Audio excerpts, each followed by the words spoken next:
We are Onyx Imaging. We are the highest rated and most reviewed printer service center in Oklahoma. Hey there YouTubers, it's your girl Brett over here Onyx. Today I'm going to show you how to print a supply status page and I'm working with the Brother MFC L2720DW. So first thing first, down here on your touchpad you want to hit your settings, and then you're going to hit all settings, and then hit your down button until you see print reports.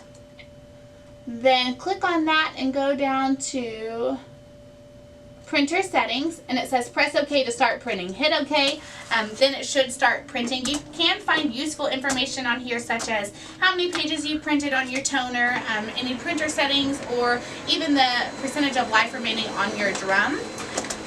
It will be on the second page, and that's what it looks like. If you guys are in need of any supplies or quotes, give your girl Brett a call and have a great day. Thank you for watching. If you're interested in how you can receive free labor on all of your service calls, as well as how to qualify for free printer upgrades, contact us today. We are here for all of your printer and office supply needs.